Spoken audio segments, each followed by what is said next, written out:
유기적 구성에 있어서 가장 기본적 특징 하나를 얘기하자면 여기서부터 가는 거예요. 세포가 모이면 보통 얘를 형성해. 조직이 모이면 또 뭘 형성하냐면 기관을 형성하는 게 보편적이에요.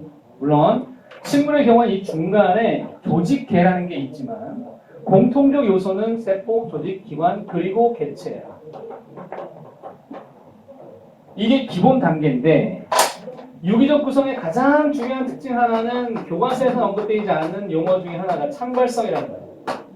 이 창발성은 뭐냐면 조직 단계에는 세포에서는 보이지 않았던 특징이 나타나고 기관은 조직에서는 절대로 볼 수 없는 특징이 나타나고 개체는 기관에서는 찾을 수 없는 특징이 나타난다는 것.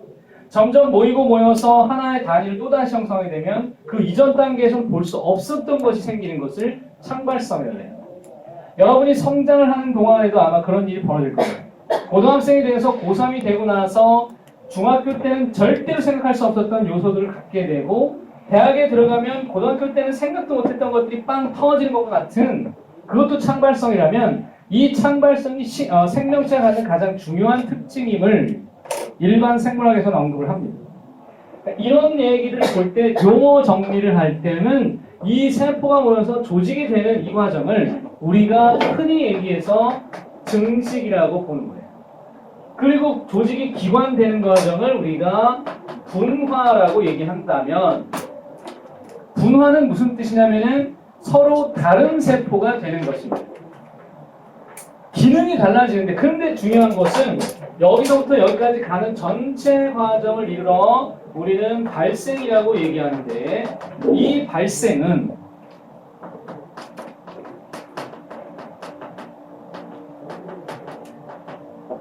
체세포 분열에서 일어나요. 전혀 유전자가 달라지지 않는데도 기능이 달라진다는 것이 놀랍다. 분화가 잘 되는 세포를 이루어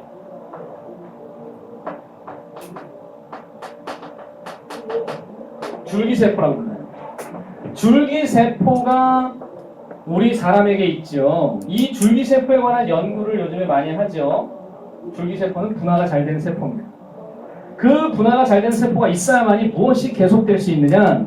여기서 끝나지 않고 계속해서 개체를 만들 수 있다는 것은 줄기세포가 발생을 했다는 얘기입니다. 그런 얘기는 맞아요. 줄기세포는 발생을 하는 세포다. 그렇게 얘기해도 되는 거예요. 그 이후로 이어져 가니까요. 이 유기적 단계를 시험에서 잘 내는 이유는 중요한 뉘앙스가 들어있기 때문이에요. 그럼 동물부터 우리가 기억을 그냥 단순하게 기억하는 거니까 해보자. 동물의 유기적 구성은 어떻게 되어 있냐면 세포가 모이면 조직이 되지. 조직이 모여서 기관이 되고 기관이 모여서 동물의 경우에 중간 단계 하나 더 있는데 기관 개가 돼. 그리고 개체가 되는 거야. 자, 이때 우리는 기억할 게 여기야. 여기 조직. 동물의 조직은 네 가지야. 네 가지 뭐 있을까요? 네, 그 앞글자를 따가지고 상결이가 근신했다. 상결이가 근신을 했네요. 아니면 상근이가 결실을 했든지 상피입니다.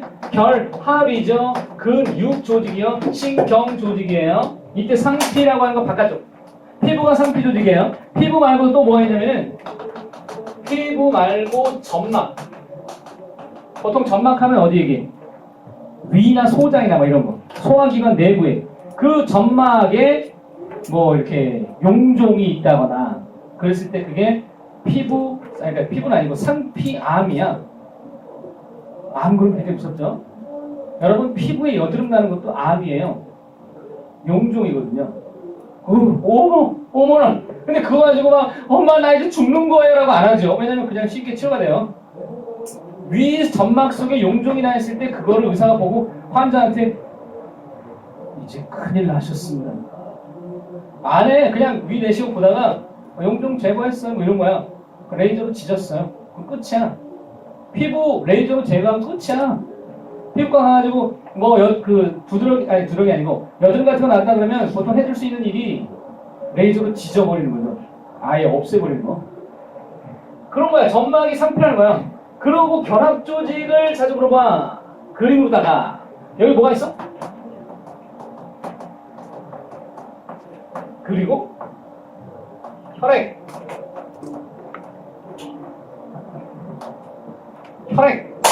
혈액이 결합 조직이야.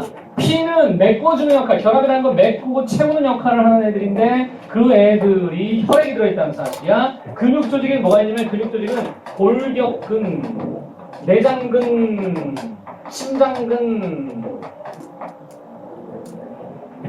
여러분 이 특성이 좀 다른데 이건 나중에 상담에서 다시 보겠지만 골격근은 내 뜻대로 움직이기 때문에 수위들이라고 해요. 내 뜻대로 움직인다. 여러분 심장을 지금 내 뜻대로 움직여서 잠깐만 멈춰봐요. 안 되죠. 위에 지금 꿀렁거려요. 위에 꿀렁거릴 때 배를 꿀렁. 이건 배의 복근을 움직이는 거고요. 위는 절대로 내 뜻대로 움직일 수가 없어요. 심장도 마찬가지죠. 따라서 얘네들은 불수의근이에요. 신경은 뭐가 있어요? 연합신경에다가 감각신경에다가 또는 운동신경으로 나눌 수가 있는데 여기서 신경 조직의 가장 대표적인 것은 뇌를 얘기하지만 근데 이게 애매해. 뇌가 기관일까요? 조직일까요? 했을 때 기관이지. 엄밀하게 뇌는 기관이야. 근데 뇌의 피질 부위를 보면 조직이야. 왜냐하면 연합신경만 있어. 그렇다고 여러분이 오해하면 안 되니 그럼 거기 혈관이 없나요? 아 그게 애매한 건데 뇌 조직 사이에 혈관이 막 분포하느냐? 그것도 아니고. 그러니까 이게 연합 조직은 분명히 동일한 조직의 집단을 조직이라고 한다고. 그 구별은 수능이 안 내지만 우리의 뇌를 이해하는 측면에서 볼 때 뇌가 아주 독특한 놈인 게 신경세포로 주로 구성되어 있는 뇌내 피질이 우리의 의식이라는 거야. 나중에 뇌를 연구해야 돼요. 의대를 가더라도 요즘에 의대에서 가장 각광받는 분야가 정신과나 애들이 많이 선호하는 게 정신과 또는 피부과, 성형외과 막 이런 순이잖아요. 안과도 선호하고요. 왜냐하면 안 힘들어서. 힘든 것들은 기피한다.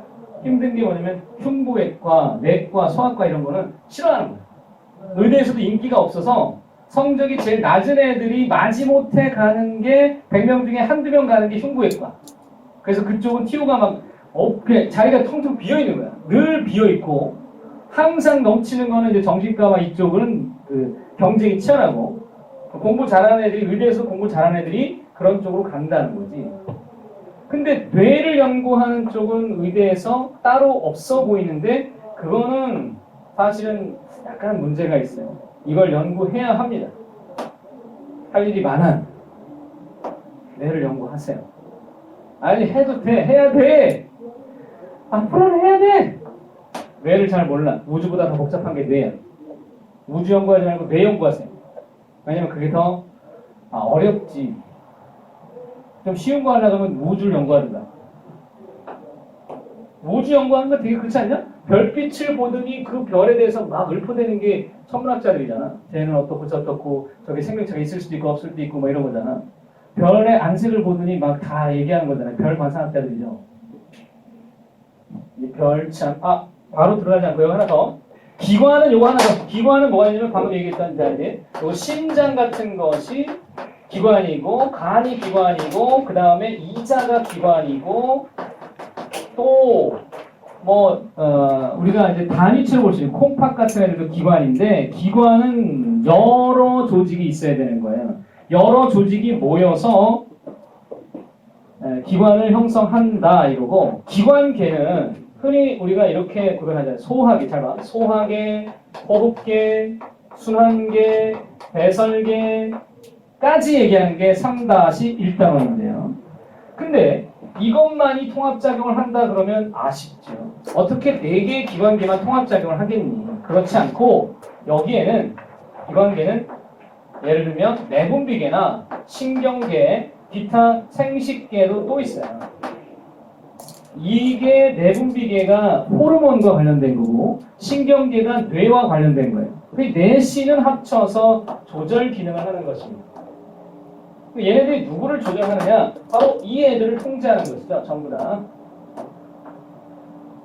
그러다 보니까 이 전체적으로 무슨 작용을 나타난다고?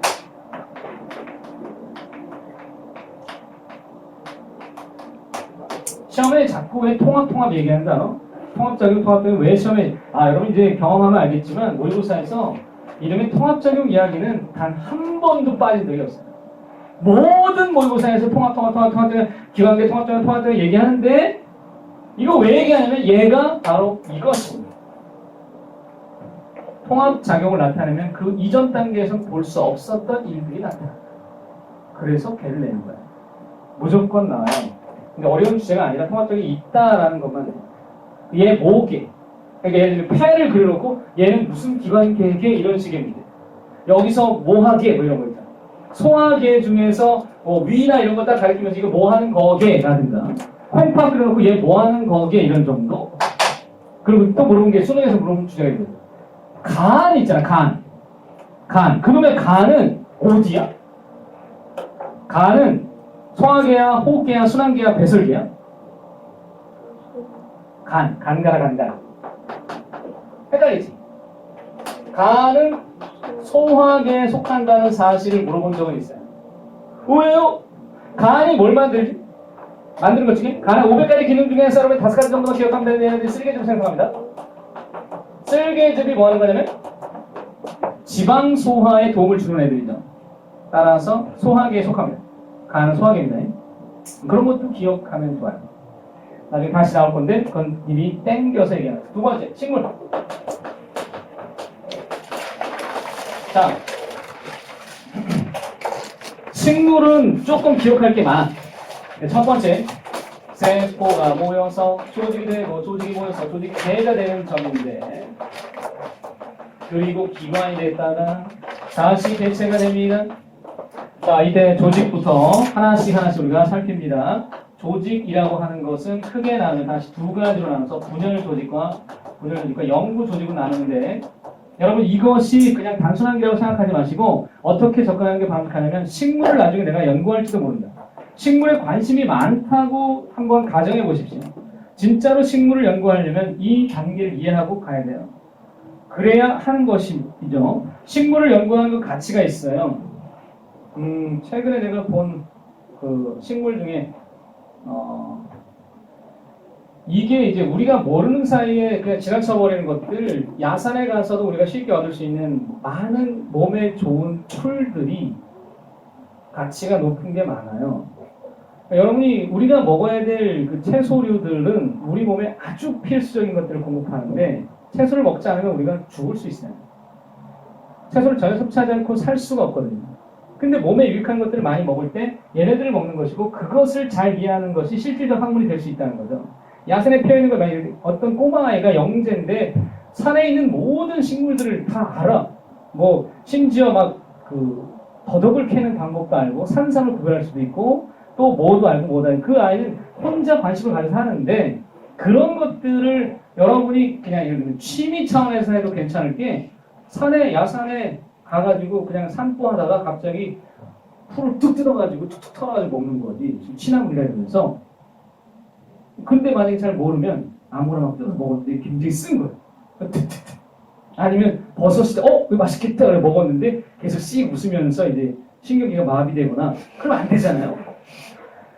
뭘 알아야지. 물론 그 버섯은 식물이 아니지만 좀 배우면 써먹을 수 있는 정도 가는 게 되는 말인데 분열 조직과 영구 조직을 얘기할 때 이거 시험에 어떻게 나냐면 요즘에 그림까지 내. 분열 조직 속에 생장점과 형성층이 있는데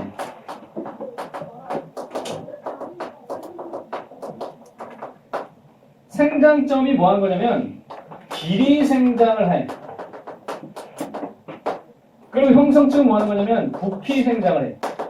그런데 여러분 이 생장점이 어디에 존재하냐면 여기 줄기 끝이나 또는 뿌리 끝에 존재하겠죠. 그래야 위아래로 늘어날 거 아니에요. 근데 이거는 뭐냐? 형성층이 뭐냐? 요런 정도로 우리가 관심을 가져보자는 건데 형성층이라는 게 여러분 줄기를 단면도를 탁 자르면 어떻게 생겼냐면 이렇게 생겼다. 뾰로롱 이렇게 생겼어. 그런데 이게 형성층이 바로 요거 가운데 있는 거. 그러면 이 둘 중에 하나는 봐라. 여기 이제 안쪽과 바깥쪽으로 나뉘어져 있죠. 안쪽과 바깥쪽은 둘 중에 하나입니다. 물관과 체관 중에 하나입니다. 누가 물관이죠? 안입니까? 바깥입니까? 알아요, 이거? 이것까지 알아요? 물관체가 들어본 적 있어요? 들어봤잖아요. 근데 그림으로 보니까 모르잖아요. 어디가 물관이고 어디가 체관인지 파악하는 방법이 있어요. 자, 부피 생장을 일으키는 형성층은 물관도 만들고 체관도 만들어요. 즉, 여러분 봐봐. 이게 지금 뭐지? 분열 조직이라는 말은 뭘 일으키는 거지? 세포 분열을 일으키는 거야. 그리고 식물에 있어서는 줄기세포가 따로 없고 얘가 줄기세포예요. 다시 말해서 분열 조직으로부터 각종 조직들이 만들어진다고 보면 돼요. 식물은 놀라운 특징이 뭐냐면 세포 하나만 있어도 또는 어떤 특정 기관 하나만 있어도 이를테면 이파리 하나 가지고 전체 식물 개체를 만들 수 있어요. 뭐가 잘 되는 거냐면 분화가 굉장히 잘 돼요. 분화가 아주 잘 일어나는 생명체라고. 동물하고는 달라. 동물은 줄기세포가 없으면 전체를 못 만들어. 심지어 줄기세포 가지고도 못 만들어. 근데 얘는 세포 하나만 있으면 전체를 만들고 남고 이파리 하나 따다가 물에다 놓으면 지가 알아서 뿌리 만들고 줄기 만드는 게 그런 게 식물이에요. 근데 얘네들이 형성층이 부피를 생장하는 과정에서 봐봐요. 이해로부터 바깥쪽 분화, 안쪽 분화가 나타나면 물관도 만들고 체관도 만든다는 얘기인데 그러면 부피를 생장하는 과정에서 안쪽에 있는 놈과 바깥쪽에 있는 놈 중에 누가 먼저 만들어졌겠냐는 걸 짐작할 수 있는데 당연히 안쪽에 있는 게 먼저 만들어지고 바깥쪽으로 가면서 분화가 일어나는 거예요.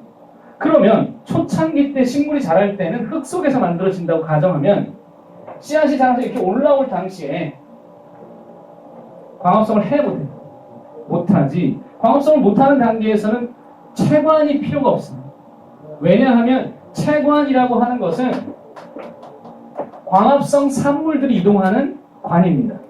물관은 무엇이 이동하는 걸까요? 물어보나 마나죠. 물관이잖아요. 물이잖아요. 그럼 초창기 때는 분명히 물을 흡수해서 물관을 통해 이동시켰겠죠. 따라서 안쪽이 뭐다고? 물관이겠지. 먼저 생겨난 물관이고 나중에가 체관이 생기는 거겠지. 영구 조직은 뭐가 있냐면 영구가 이거는 분열을 못한다는 점이야. 얘네들만 분열을 하고 얘네들은 분열을 못한다는 점이야. 영구 조직은 효유기통이 있어요. 여기서는 상피라고 하지 않습니다. 표피라고 합니다. 유는 뭐의 약자냐면 뭐냐면 유예요. 유는 유고 기땡 기개일까요? 기본일까요? 기개입니다. 통도입니다. 통도부터 먼저 얘기할게요.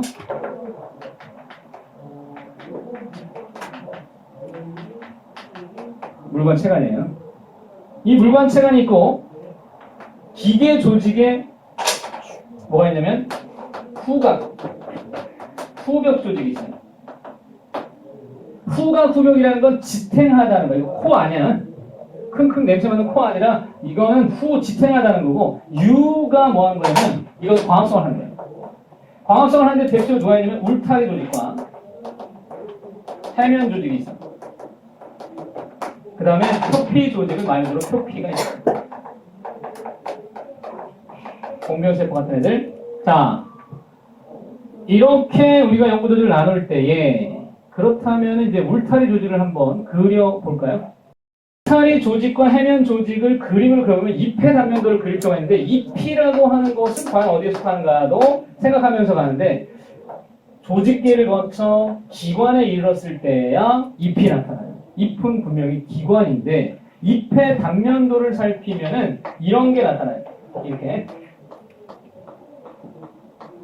그리고 이쪽에 이렇게 생긴 애들이 보인다. 그런데 알아? 어디가 이게 울타리 조직이냐? 이것이 울타리 조직이라는데 세상에 울타리가 저렇게 생긴다고? 울타리 하면은 내가 기억하는 울타리 중에 하나는 그 스위스에 가면 울타리가 쳐 있는 데가 있어. 초원에 울타리가 쳐 있는데 그 울타리의 기억은 이렇게 생겼어. 이렇게. 얘네들 이제 여기 나무 덧대가지고 이렇게 이런 식으로. 이게 이거야? 아니 더 촘촘하게 울타리를 만약에 한다 그러면은 이해가 가겠는데 이게 울타리거나 또는 울타리 중에 이런 것도 있어. 아무튼 울타리 조직이래.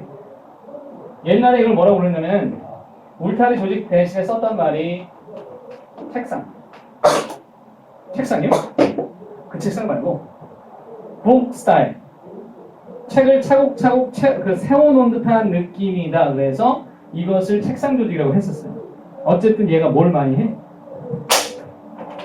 광합성. 광합성 짠. 광합성 짠. 해면 조직은 여기. 이것이 해면 조직이야. 그리고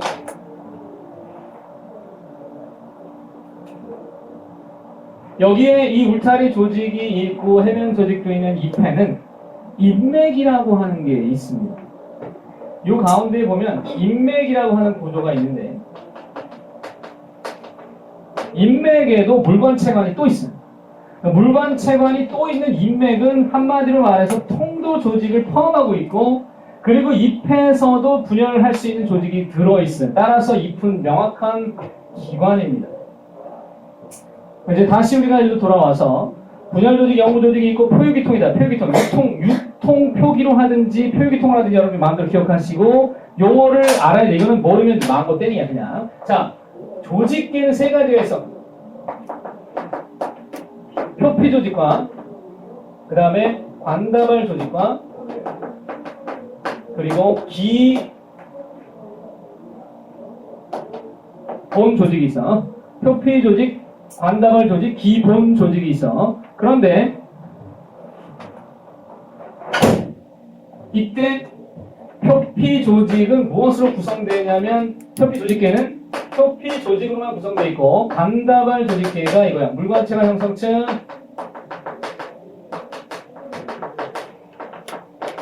이런 얘기 빨리빨리 해야 돼. 안 그러면 애들이 다 마식한. 기본 조직이 뭐냐면 U 플러스 기계. U 플러스 기계. U 플러스 기계가 기본 조직이라는 거 기억해야 돼요. 기계와 기본 헷갈리지만 이런 것들 놓치지 말란 말이야. 근데 대체로 지금 이 수업을 들을 때도 여러분이 약간 맛이 가 있기 때문에 나중에 기억이 안 나요, 이게. 아니라고 네가 지금 정신이 말짱하다고 이것이 확 다 들어온다고 그럼 다행이지. 그 다음에 기관 정리. 기관 두 가지. 두 가지 뭐니? 영양기관과 생식기관이다. 영양기관이 잎, 뿌리, 줄기. 이걸 이렇게 썼냐면 잎부줄. 어떻게든 말을 만들어. 잎부줄 영양기관이라는 건 무슨 얘기냐면은 먹어도 되는 것들 내가 먹어서 영양소를 얻을 수 있는 거라고 생각하면 되잖아요. 여기 잎도 먹고 뿌리도 먹고 줄기도 먹잖아요. 그렇죠. 생식기관에 뭐가 있냐면 그렇습니다. 기억나나요? 꽃이 생식기관이에요. 그러니까 우리가 그 봄바람에 뭐 이렇게 흩날리는 그 벚꽃 엔딩을 봤을 때 생식기관이 떨어지는 거야. 생식기관이 이제 수명을 다 했구나. 근데 벚꽃은 되게 웃긴 놈이야. 왠지 알아? 생식기관부터 만들어. 잎도 만들기 전에 추운 겨울 지나고 잎을 내기 전에 생식기관부터 만든 다음에 성질이 급한 놈이야. 영양기관부터 만들어가지고 지가 좀 살겠다가 아니라 생식기관부터 만들어가지고 내가 꽃부터 만들이라고 이런 거야. 상관없어. 꽃 만들고 그리고 열매 만들고 씨 종자 만든 다음에 잎을 해도 되는 건데 여러분 벚꽃 진 다음에 잎이 무성한 벚꽃나무를 본 적 있나? 그러면 봐봐. 개나리가 폈을 때 꽃만 보지 말고 꽃의 잎을 세거나 꽃 모양을 잘 봐봐. 개나리 그려봐. 벚꽃 그려봐. 벚꽃 못 그리지. 벚꽃을 못 그리는 이유가 뭔지 알아? 한 번도 제대로 본 적이 없기 때문에. 개나리 노랗다 왜 아는 게 뭐야? 개나리 이파리가 몇 개야? 개나리 꽃 모양이 어떻게 생겼는데? 관찰을 잘하면 그릴 수 있습니다. 그림을 그릴 수 있다는 것은 선명해질수록 그것을 안다는 뜻이 되고 그것을 정확하게 알수록 잘 그릴 수 있어. 그게 개념이에요. 만약 여러분이 생원의 개념이 잡혔다는 것은 유전에서 어떤 것을 잘 봤다는 얘기고 잘 봤다면 머릿속에 그려질 수 있고 그려진다는 건 안다는 얘기예요. 관찰을 잘하면 됩니다. 그러려면 개나리가 폈을 때 직접 가서 코앞에서 이렇게 봐야 돼요. 이게 개나리인지 이렇게 생긴 처음 봐. 어머 세상에 잎이 이랬었어. 여태껏 노란 것만 봤네. 그리고 한 줄기에 몇 개의 꽃이 달리는지 꽃잎이 몇 개인지 암술수술 어떻게 생겼는지까지 보는 것이 생식기관을 관찰하는 또는 관찰을 제대로 하는 방법이고 꽃을 그렇게 관찰하고 집에 가잖아요. 마음이 좋아질걸요. 관찰을 하고 나면 마음이 한결 가벼워져요. 왜냐하면 내 안에 생각을 가두지 않고 바깥에다 두기 때문이에요. 좀 해봐. 진짜 지금 꽃 필 개들이 아니라고 목련이 피는 개들이 오면 한번 해봐라. 꽃과 열매가 생식기관인데 왜냐면 이걸로부터 얘를 만들어요. 수정되고 나면 열매가 되는 거예요. 그래서 생식기관에 들어간다는 점을 여러분이 기억하면 되겠습니다.